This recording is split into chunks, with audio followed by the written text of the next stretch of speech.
Bienvenido a Saboreando la Palabra, el comentario a las lecturas de la Misa Dominical. Te habla el Padre Ángel Siapi, de la Parroquia Cristo Redentor en El Paraíso, San Juan, Puerto Rico.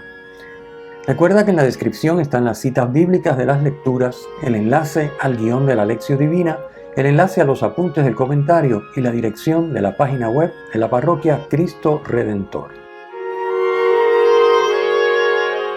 En el nombre del Padre, del Hijo y del Espíritu Santo. Amén. Dios Todopoderoso y Eterno, que hiciste que nuestro Salvador se encarnase y soportara la cruz para que imitemos su ejemplo de humildad. Concédenos, propicio, aprender las enseñanzas de la pasión y participar de la resurrección gloriosa. Por nuestro Señor Jesucristo, tu Hijo, que vive y reina contigo en la unidad del Espíritu Santo y es Dios por los siglos de los siglos. Amén. Domingo de Ramos, ciclo C.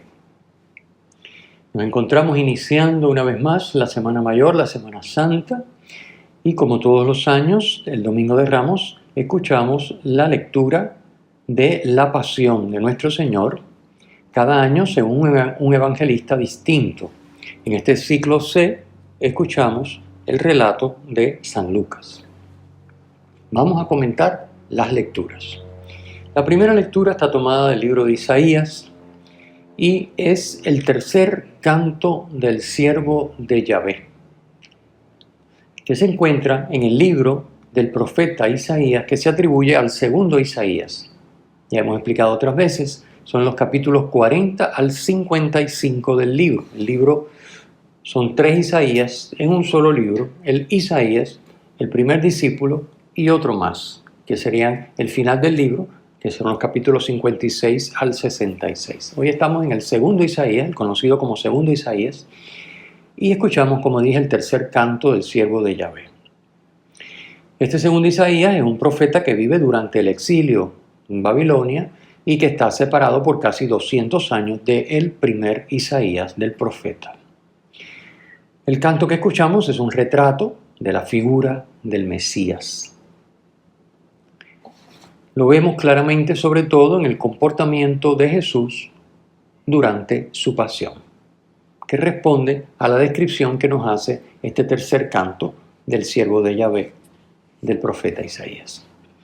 El siervo depende totalmente de Dios, a quien llama mi Señor.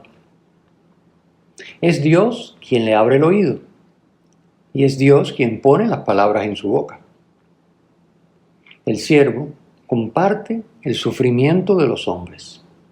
Por eso puede decir al abatido una palabra de aliento. En el sufrimiento y las afrentas es Dios quien le ayuda para poder enfrentarlas y salir victorioso. El siervo sabe muy bien que Dios no lo defraudará nunca, pase lo que pase. Obviamente, esto es una descripción clarísima de las disposiciones con las que Jesús enfrenta su pasión, como veremos en el relato de hoy. Pasemos a la segunda lectura. La segunda lectura, tomada de la carta de San Pablo a los Filipenses, es el famoso himno que canta el anonadamiento o kenosis, que es la palabra técnica en griego, kenosis, el anonadamiento y la exaltación de Cristo. Porque al anonadamiento corresponde la exaltación. La exaltación es fruto del anonadamiento. En la medida en que se anonada el siervo, Jesús, Dios lo exalta. Por haber obedecido y haberse sometido a la voluntad de Dios, que le pedía no solo hacerse hombre, sino asumir la condición de esclavo. ¿Qué quiere decir asumir la condición de esclavo? Amar a todos, poniéndose al servicio de todos. O sea, la palabra esclavo nos puede sonar un poquito a nosotros como fea, ¿no? Mala, como que wow. Pero sí, es cierto. Él asume la condición de esclavo, porque un esclavo en la época de Jesús, ¿qué cosa era? a merced de su amo, es decir, lo que el amo dispusiera y lo que fuera un bien para el amo, sin importar lo que eso, las consecuencias que le trajera al esclavo, el esclavo tenía que hacerlo porque pertenecía a su dueño. Bueno, pues en esas mismas disposiciones, Cristo se convierte en esclavo nuestro, se convierte en, con toda su vida y con toda su persona, amarnos, poniéndose a nuestro servicio. Así que no solo se hace hombre, sino que asume la condición de esclavo hacia nosotros con todas sus consecuencias. Y las consecuencias ya las conocemos, ¿verdad? El rechazo, el despojo de todo, la tortura y una muerte violenta en cruz, que era la muerte reservada por los romanos para los esclavos. Así que hasta en la muerte, una muerte de esclavos. Dios lo coloca sobre toda criatura. Esta es la exaltación. A la kenosis, al anonadamiento, corresponde la exaltación por parte de Dios. Dios lo coloca sobre toda criatura, es lo que significa, le da el nombre sobre todo nombre, constituyéndolo Señor. En griego, Kyrios. Notemos que no es Jesús quien se lo da a sí mismo, ni quien se constituye sobre toda criatura, ni quien se constituye Señor. No, es el Padre el que se lo da, como resultado de haberlo amado. En la última cena, Jesús dirá a sus apóstoles y nos dice a nosotros: si me aman, guardarán mi palabra. Él amó a su Padre Dios y obró según su palabra, según el Padre le pidió. El contraste con Adán es clarísimo. Cristo, siendo Dios, obedeció a su Padre y recibió en su humanidad la gloria que le correspondía como hijo. Mientras que Adán, siendo hombre, desobedeció a Dios, con lo que perdió el estado de felicidad y armonía con Dios y la creación preternaturales de los que gozaba antes del primer pecado. Adán quiso apropiarse de lo que veía como apetecible para ser como Dios. Cristo supo renunciar a lo que le correspondía como Dios. Recordemos que el nombre para los judíos es el ser de la persona y su obrar. Por eso, los nombres que le ponían a las personas indicaban su misión. Y por eso la expresión, como expliqué, nombre sobre todo nombre, significa el ser sobre todo ser. Es decir, Dios coloca a su Hijo sobre toda criatura, le da el nombre sobre todo nombre y lo constituye Señor. El texto que hoy leemos hace mención a doblar la rodilla ante Cristo. La genuflexión es un signo de adoración. Solo se hace genuflexión ante Dios. Doblar la rodilla ante Cristo significa reconocerlo como Dios. A veces hacemos genuflexión ante Jesús, Eucaristía, como está mandado. Pero también hacemos genuflexión ante poderes y autoridades del mundo. No hacemos el gesto físico, pero nos arrodillamos, nos sometemos, incluso cuando nos piden cosas que van contra Dios. Y esto sí que es terrible, ¿verdad? Nos humillamos y nos sometemos a los poderes del mundo. Incluso peor, nos sometemos a los poderes del mundo, pero nos negamos a arrodillarnos. A veces hasta hacer el gesto de genuflexión ante la Eucaristía, ante Jesús Eucaristía. Esto es algo que debíamos pensar, ¿verdad? A veces uno ve personas que no se arrodillan, bueno, porque tienen un problema en la rodilla, están operados, tienen un problema ortopédico, en fin, lo que fuera, ¿no? Un problema de desbalance, andan con un carrito, un andador. Pero pudiendo arrodillarse, es una muestra de desconocimiento o, Dios no lo quiera, una muestra de falta de fe y de rechazo al hecho de que Cristo es Dios y en la Eucaristía está Cristo y por lo tanto ante la Eucaristía sí podemos hacerlo, si no tenemos impedimento, hay que arrodillarse, hay que hacer genuflexión cuando uno pasa frente al sagrario y hay que arrodillarse cuando está Jesús Eucaristía expuesto solemnemente. Esto es bien importante entenderlo. Recordemos, a veces estamos bien dispuestos a arrodillarnos ante poderes humanos, incluso, y autoridades humanas, incluso cuando se oponen a Dios en lo que nos piden, pero nos cuesta arrodillarnos ante Dios. Ojalá no nos pase como Adán, que, ¿verdad?, perdió lo que tenía por querer él hacer las cosas a su manera y buscar por su cuenta lo que Dios le quería dar. Se quedó sin lo uno y sin lo otro. Que seamos como Cristo, que estuvo dispuesto a entregar todo, someter a Dios Padre todo lo que el mismo Padre le había dado, igual que a nosotros que nos lo ha dado todo, de modo que el Padre pudo exaltarlo, devolverle aquello que Cristo generosamente había entregado por amor. Bien, pasemos al Evangelio. El Evangelio es el relato de la pasión, como ya dijimos, según San Lucas. Comentaremos algunos aspectos de la pasión de Lucas. Obviamente no podemos ir paso por paso, el relato es muy largo y no tenemos tiempo en este comentario que hacemos semanalmente. Pero pienso que esto que vamos a comentar a continuación nos puede dar luces para luego tomar este texto, que siempre es el propósito del comentario, tomar el texto y orar con él, entendiendo un poquito mejor algunos detalles de la narración. La pasión, según San Lucas, destaca el amor y la misericordia del Padre hacia su Hijo y hacia los hombres por medio de su Hijo.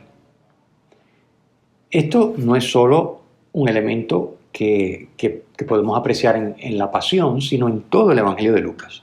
De hecho, es llamado el Evangelio de la Misericordia, porque es el rasgo que de alguna manera Lucas destaca a lo largo de todo su relato, la misericordia de Dios, particularmente mostrada en su Hijo Jesucristo hacia nosotros. Para San Lucas, la cruz es el sacramento de la misericordia divina. O sea, el signo y el instrumento. Eso es lo que significa sacramento. La cruz es el signo e instrumento, es el sacramento de la misericordia divina. Veamos estos rasgos de misericordia que podemos notar en el relato de San Lucas. Primero, Jesús predice las negaciones por parte de Pedro, pero solo en la versión de San Lucas le asegura que ha orado por él para que su fe no se apague. Las citas donde aparece esto las tienen en el documento que acompaña este comentario hablado. Recuerden, no voy a estar citando y citando y citando porque interrumpe la idea de lo que estoy expresando, ¿verdad? Puedo estar diciendo, por ejemplo, capítulo 22, versículo 32, pero eso es como que muy difícil. Entonces, para que no perdamos el hilo y además para avanzar y abreviar este comentario, no voy a estar dando citas o haré las menos posible. Ustedes las tienen en el documento. Vayan al enlace que está en la descripción de este podcast o de este video y ahí encuentran el documento, lo descargan y lo pueden leer, imprimir y usar a su antojo. Bien, número 2. En la narración de Lucas, Jesús en el huerto de los olivos no encuentra a sus discípulos dormidos por 3 veces, como constata Mateo. Y es consolado en la agonía por su Padre mediante la presencia de un ángel, un rasgo del amor tierno y misericordioso de su Padre hacia Jesús, particularmente en ese momento en el huerto de los olivos, en el momento de la agonía. 3. Solo Lucas refiere que cuando uno de los que estaba con Jesús al momento de prenderlo le corta la oreja al criado del sumo sacerdote, inmediatamente Jesús lo cura.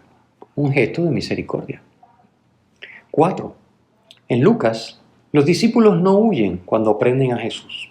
En los otros relatos, sí. 5.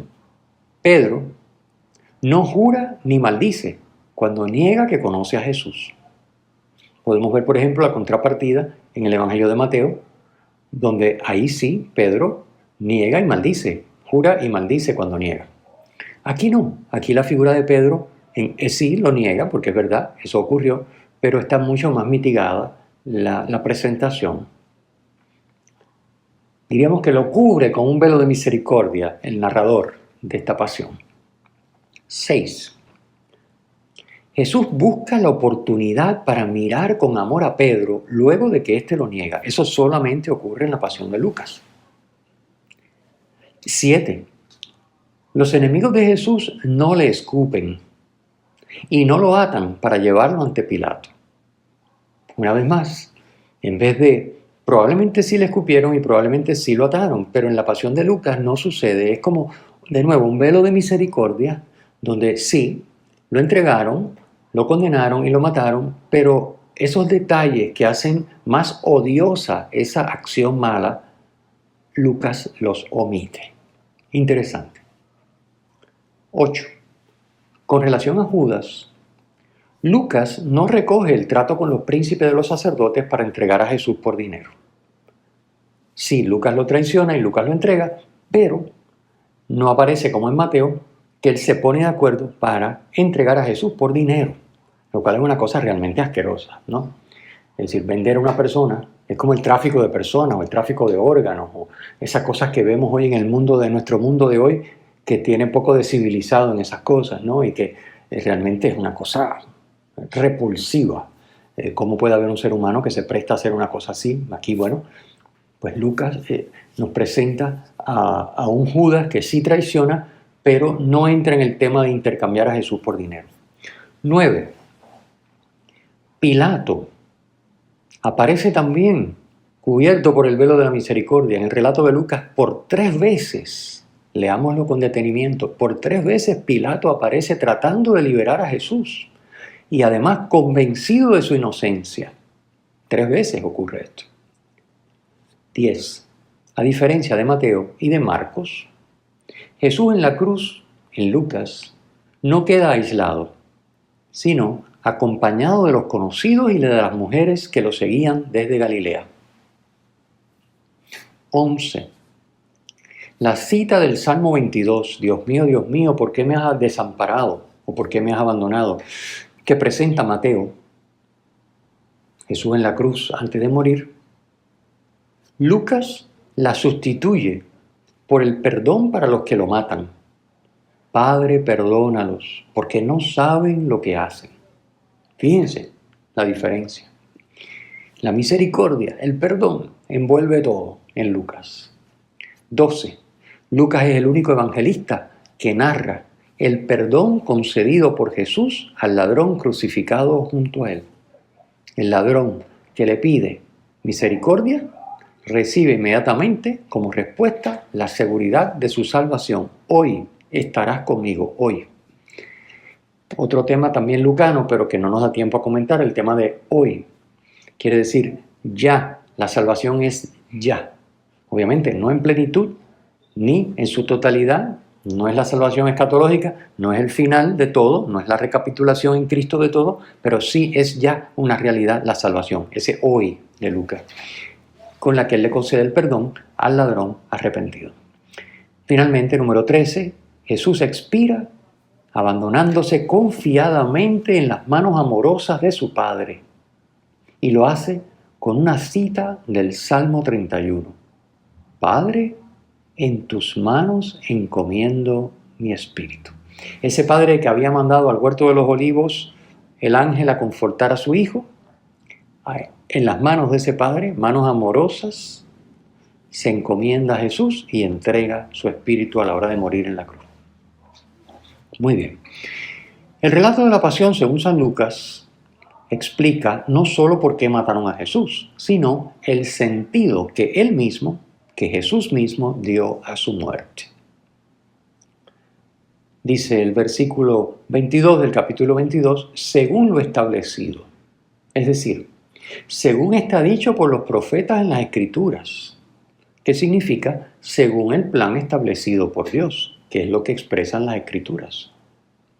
Jesús entrega su cuerpo y derrama su sangre, como nos narra la sección que habla de la última cena. Jesús entrega su cuerpo, según está establecido, Jesús derrama su sangre, y con eso, ¿qué es lo que logra?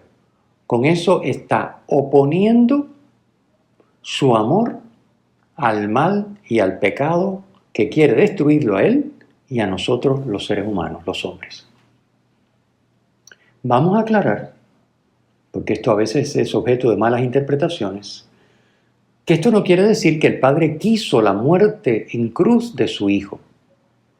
El Padre nunca quiere el mal, aunque del mal saque un bien.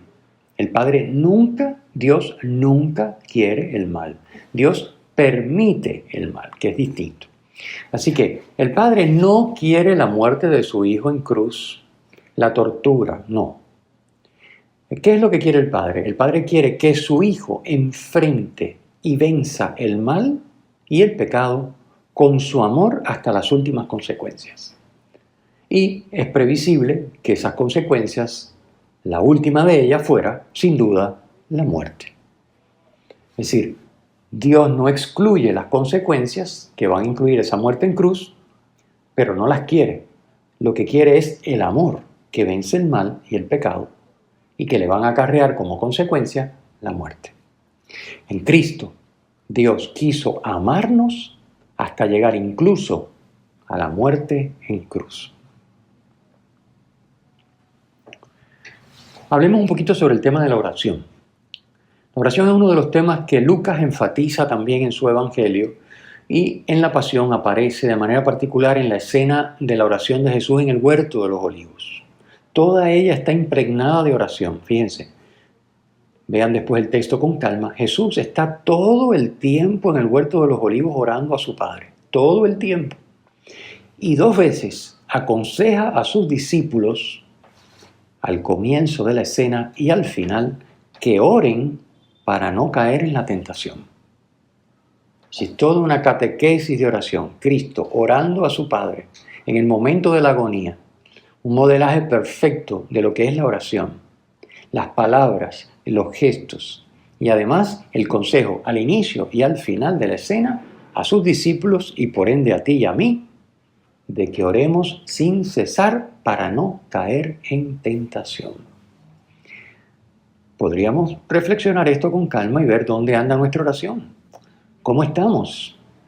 Si esta cuaresma la hemos aprovechado y hemos crecido en nuestro tiempo, en cantidad, en calidad de oración. Si ya estamos haciendo la lección diariamente, con los textos de la liturgia del día, de la misa del día. En fin, les invito a retomar este tema que es de capital importancia, el tema de la oración. Hablemos un momento sobre Pilato y Herodes. Otra característica de la Pasión de San Lucas es que la comparecencia de Jesús ante Pilato está dividida en 2 partes. Y en el medio, Jesús es llevado ante Herodes. Un hecho que solamente narra este Evangelio. Jesús habla solamente con Pilato, pero guarda silencio todo el tiempo ante Herodes. Silencio que contrasta con la gran locuacidad que muestra Herodes y que el texto apunta. Capítulo 23, versículo 9. Y con las vehementes acusaciones de los príncipes de los sacerdotes presentes. Capítulo 23, versículo 10. O sea, toda aquella verborrea y Jesús en silencio. Jesús ante Herodes no pronuncia una sola palabra. Pensemos en esto. Pensemos en esto y saquemos consecuencias también para nuestra vida. Las hijas de Jerusalén, con las que se encuentra Jesús a lo largo de su camino hacia el Calvario, las hijas de Jerusalén simbolizan a la ciudad incrédula, Jerusalén, la ciudad incrédula, que ahora, en el momento de la muerte de Jesús, llora por él.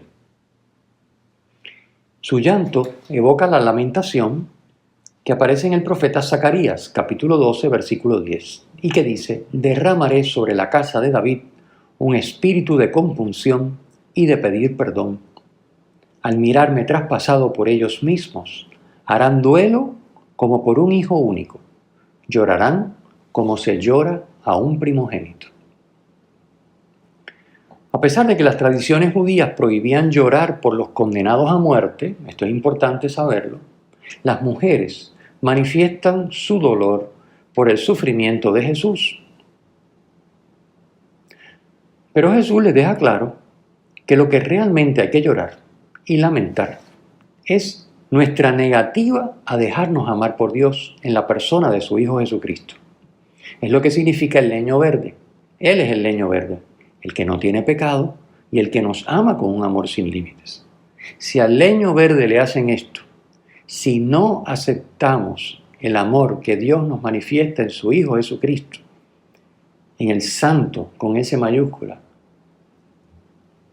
pues no hay más nada que hablar. Entonces, eso es lo que Jesús le dice. Es decir, no lloren por mí, lloren por ustedes y por sus hijos. Porque terrible es tener el amor de Dios encarnado en Jesucristo y no dejarse amar por Él. Eso sí que es terrible. Eso sí que amerita no llanto, es una verdadera tragedia. Finalmente comentemos un poquito la sepultura y ya con esto cerramos el comentario, que va a ser largo porque, bueno, hemos querido tocar varias cositas. Sepultura. Los romanos tenían la costumbre de entregar los cuerpos de los ejecutados a los familiares o amigos de los que los pidiesen, que los pidiesen para sepultarlos. Es decir, la familia y los amigos los allegados podían pedir el cuerpo de los condenados a muerte. Después que estuvieran muertos, por supuesto, pedían el cuerpo y se les entregaba como un gesto, ¿verdad?, de delicadeza para que lo pudieran sepultar. Bueno, pues aquí aparece José de Arimatea, que había estado medio invisible, medio escondido, por miedo a los judíos. Fíjense, José de Arimatea es un judío piadoso, es un miembro del Sanedrín, que no está de acuerdo con la decisión de condenar a Jesús. José de Arimatea es el que solicita a Pilato el cuerpo de Jesús. Este es un gesto que manifiesta una devoción y un amor por Jesús grande, que no se detiene ante las consecuencias de ser señalado. Imagínense que obviamente en el Sanedrín probablemente le puso la cruz, como decimos. Es decir, ¿cómo se va a atrever a pedir el cuerpo de Jesús? Y nosotros lo que queremos es sacar a ese hombre del medio. Y va José de Arimatea, lo pide y lo entierra en un sepulcro nuevo, excavado en la roca.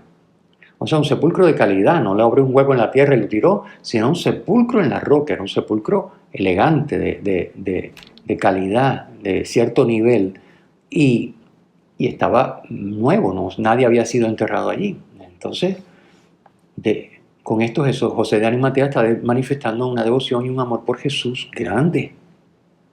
Y para colmo, pedir ese cadáver y descolgarlo de la cruz y llevarlo a enterrar, nada menos que en la víspera de la gran fiesta judía de la Pascua. Sabemos que para los judíos tocar un cadáver conllevaba incurrir en impureza. Entonces, tocar ese cuerpo muerto de Jesús para descolgarlo de la cruz y llevarlo a enterrar era incurrir en impureza la víspera de la gran fiesta judía de la Pascua. Es decir, ya vemos aquí como José de Arimatea ya no está tan centrado en el tema de las costumbres y las leyes judías, sino que empieza a decantarse por Jesús y la novedad que Jesús nos presenta. Es una hermosa conclusión de la narración de la pasión, junto con otros detalles, ¿verdad?, que no vamos a comentar. Está, por ejemplo, el centurión, que dice verdaderamente este hombre era justo. Ya sabemos que justo en el lenguaje bíblico significa santo. Es una confesión de fe en Cristo. O sea que son maneras de terminar la narración, no en una nota trágica y de tristeza y de desamparo, sino en una nota positiva de alegría. Esa tragedia, esa muerte en cruz ha suscitado fe, nada más y nada menos que en el centurión. Ha suscitado que José de Arimatea se haya aventurado, como hemos explicado, a pedir el cuerpo y a enterrarlo. En fin. Y las multitudes también, ¿verdad?, dándose golpes de pecho. Es decir, reconocen que aquello no ha estado bien. Bueno, podríamos hablar otras cositas más, pero ya vamos a ir terminando nuestro comentario. Espero que esto les ayude a tomar este texto y saborearlo, que es la idea de nuestro programa, por eso se llama Saboreando la Palabra. Y sobre todo, ahora esta Semana Santa, esta semana que queremos vivir más intensamente, saquemos tiempo abundante. A partir del domingo de Ramos, tomemos esa palabra, si podemos antes, mejor todavía, ¿verdad? Tomemos la palabra, hagamos lección, varios días con el texto, varios días, para dejar que esa palabra nos traspase, nos impregnemos de esa palabra de Dios que es viva y eficaz, y así tengamos una Pascua más profunda, mejor celebrada, con mayor fruto. El Señor esté con ustedes y con tu espíritu. La bendición de Dios Todopoderoso, Padre, Hijo y Espíritu Santo, descienda sobre ustedes y les acompañe siempre. Amén. Si te ha gustado, usa el enlace para compartirlo con tus amigos.